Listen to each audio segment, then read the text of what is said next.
इतना बड़ा वोट लेने के बाद मेरा चौथा नंबर है राज्य में, जितना ज़्यादा वोट मिले हैं 1,26,433। मन से हर्ट हुआ है आप? हार्ड तो मुझे बहुत हुआ है।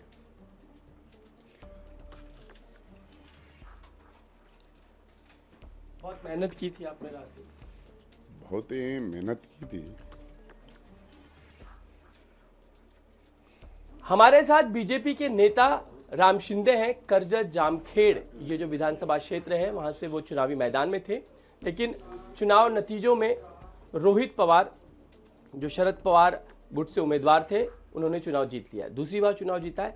लेकिन अब जिस तरीके से आज कराड़ में प्रीति संगम पर अजित पवार और रोहित पवार की मुलाकात हुई और उस वक्त जो बयान अजित पवार ने दिया है कि अगर मैंने सभा अगर तेरे खिलाफ ली होती तो शायद जीत कर नहीं आ पाता, उसको लेकर राम शिंदे जो बीजेपी के उम्मीदवार रहे, महायुति के उम्मीदवार रहे, उनका क्या कहना है।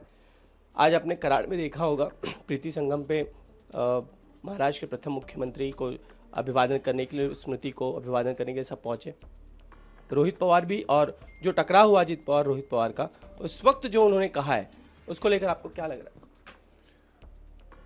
यशवंतराव चौहान के स्मृति को उन्होंने वंदन करने के लिए अजित पवार गए थे और सच बात कही उन्होंने। चुनाव के पहले अघोषित उन्होंने एग्रीमेंट किया था, वो फैमिली एग्रीमेंट था, मुझे पता चल गया था, लेकिन मेरा विश्वास नहीं था। बाद में उन्होंने जो कॉन्फ्रेंस किए, षड्यंत्र किया है, षड्यंत्र भी मुझे इतना एहसास नहीं हुआ कि मैंने बार बार मेरे वरिष्ठ नेता और पार्टी को बोला कि हमें उनका जो शुगर फैक्ट्रीज है उधर थोड़ा ध्यान दो, मुझे सहयोग करने के लिए बोल दीजिए, सभा भी चाहिए, लेकिन उनसे कोई रिस्पांस नहीं मिल रहा था। मैंने ऐसा सोचा कि चुनाव के दिन में उनका भी पार्टी है, बहुत सारी जगह उनको जाना पड़ता है, इसलिए मैंने वो छोड़ दिया था। लेकिन आज तो यशवंतराव चौहान के स्मृति के पास उन्होंने सच बोला है कि जो महायुति का धर्म है उन्होंने निभाया नहीं, उन्होंने उनकी मुंह से सच बात निकली है।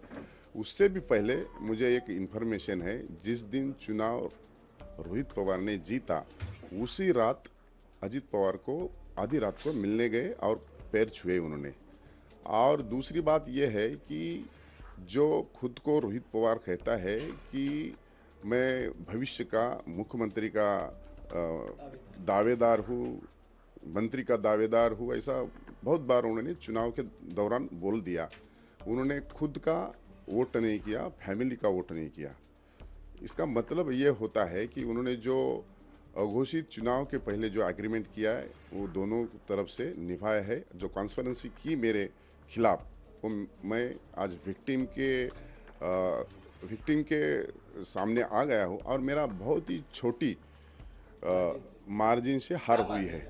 मेरा मार्जिन में मैं महाराष्ट्र में चौथा आदमी हूँ कि जिसको वोट ज़्यादा मिले हैं, और छठवा आदमी ऐसा हो कि जो कम मार्जिन से गिरा है।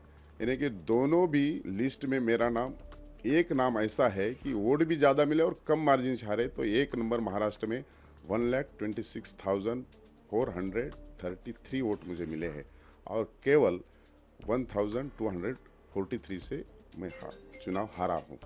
तो ये मेरे एक फार्मर के घर में, छोटे घर में मैंने जन्म लिया है। इतना बड़ा फैमिली है, पूरा उनका 65-70 ईयर से उनका एक्सपीरियंस रह चुका है। पवार साहब का वो फैमिली है, 4 बार सीएम बने हैं, अजीत दादा 4 बार डिप्टी सीएम बने हैं, वो देश के कृषि मंत्री थे, देश के डिफेंस मिनिस्टर थे, और मेरे खिलाफ लड़ते हुए मैंने उनको इतना जुझाया और मेरा कार्यकर्ता ने इतना संघर्ष कंपटीशन किया। मुझे गर्व है, मैं चुनाव हार गया हूँ, लेकिन मुझे गर्व है कि मैंने इतने बड़े गद्दावर नेता और फैमिली को मैंने लड़ा, लेकिन मेरे खिलाफ जो कॉन्स्पिरेसी हुई वो ठीक नहीं, ये महायुति के लिए ठीक नहीं, उन्होंने धर्म निभाया नहीं। ये मैंने पार्टी के वरिष्ठ नेता को भी बार बार बताया।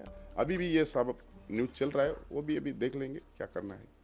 अगर अजित पवार ने कहा कि अगर मैं एक भी सभा लेता तो हार जाता रोहित पवार, आपने कोशिश की थी कि अजित पवार की एक सभा तो हो जाए, कम से कम अपने पार्टी के वरिष्ठों को कहा होगा कि एक सभा अजित पवार की होने की जरूरत है। बहुत बार कहा था। हमारे महाराष्ट्र के नेता देवेंद्र जी फडणवीस साहब ने भी उनको फ़ोन किया था, तभी भी उन्होंने सभा ही नहीं ली, किसी को फ़ोन ही नहीं किया। और बहुत सारे लोग मेरे खिलाफ काम करते थे, उनके शुगर फैक्ट्री के लोग। आपने अजित पवार से सामने से भी बात की खुद होकर कि नहीं आप एक सभा लीजिए मेरे मेरे मैसेज है, मेरे यहाँ मैसेज आपको दिखाता हूँ। मैसेज है मेरे पास। मैंने अजीत दादा को बहुत बार मैसेज भी किया और वो मैसेज डाला खुद को। उनका रिप्लाई क्या होता था आपको? रिप्लाई आया ही नहीं, उन्होंने पढ़ा है। नवंबर 7 को ये देखो, ये दिखा दो, एक सेकंड, ये मैसेज है 7 अक्टूबर का। 7 अक्टूबर का ये मैसेज। आप मैसेज खुद ही पढ़ दीजिए कि आपने क्या लिखा था। मैंने लिखा था कि दादा नमस्ते, मैं 227 कर्जत जामखेड़ जिला अहिल्यानगर से चुनाव लड़ रहा हूँ। अपनी प्रचार सभा की तारीख जल्दी मुझे मिले। मैंने ये उनको ही बोला, उनके पीए को भी बोला, बार बार बोला, लेकिन उनसे कोई रिस्पांस नहीं मिला। तब मेरे नेता ने ही बोला। तो ये कहीं ना कहीं सेटिंग थी अंदर से। नहीं, मैंने तो बोल पवार दिया। फैमिली। अरे मैंने बोल दिया ना ऑलरेडी, वो घोषित एग्रीमेंट था उनका, लेकिन मुझे समझ में आया था। लेकिन मुझे बोला कि ऐसे राजनीति में होता ही रहता है। मेरा विश्वास नहीं था, लेकिन उन्होंने आज खुद यशवंतराव चौहान के स्मृति स्थल पे सच बोल दिया। तो अभी एग्रीमेंट था, वो कॉन्स्परेंसी थी, तो उन्होंने सच बोल देने के बाद मुझे बोल दिया। अभी कोई बचा ही नहीं ना, आप अपने खुद ने बोला तो क्या है। पार्टी के अभी आपके आला कमान के पास आप सारी की सारी चीजें लेकर जाएंगे और कहेंगे कि अजित दादा ने कहीं ना कहीं धोखा दिया है हमें। मुझे ऐसा लगा कि 90% मेरे पार्टी के आला कमान नेताओं को ये सब पता है। राज्य से लेकर दिल्ली तक मैंने ये मैसेज पहले ही पहुंचा दिया है। लेकिन ठीक है, हार हार होती है, जीत जीत होती है। देखेंगे आगे क्या होता है। अगली क्या भूमिका होगा? भूमिका क्या होगी? अभी मैं विक्टिम हो गया ये सभी षड्यंत्र का, उतना ही है। अभी क्या, लेकिन फिर भी आप लेके मार्जिन से मैं चुनाव हारा हूँ और इतना बड़ा वोट लेने के बाद मेरा चौथा नंबर है राज्य में, जितना ज़्यादा वोट मिले हैं। 1,26,433। मन से हर्ट हुआ है आपका? हार्ड तो मुझे बहुत हुआ है।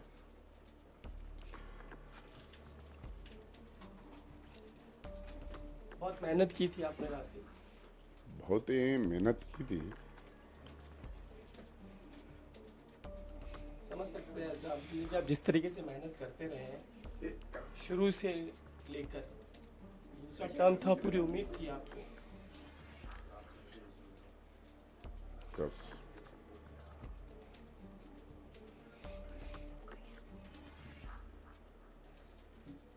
ये राम शिंदे, लेकिन आपके सामने बड़ा करियर अभी भी पड़ा हुआ है। पिवटी सोचिएगी आपके बारे में? देखते हैं अब क्या है। मैं चुनाव हारने के लिए डरता नहीं। मैं ये जो कट कारस्थान षड्यंत्र अच्छा है, ये मेरे लिए गलत है। अजित दादा ने पीठ में खंजर मारा। ठीक है, अभी उन्होंने सच बोला है यशवंतराव चौहान जी के स्मृति स्थल पे। देखेंगे क्या क्या होता है। ये थे राम शिंदे जी, जिन्होंने चुनाव बहुत हौसले से लड़ा, जो वो बयान कर रहे हैं।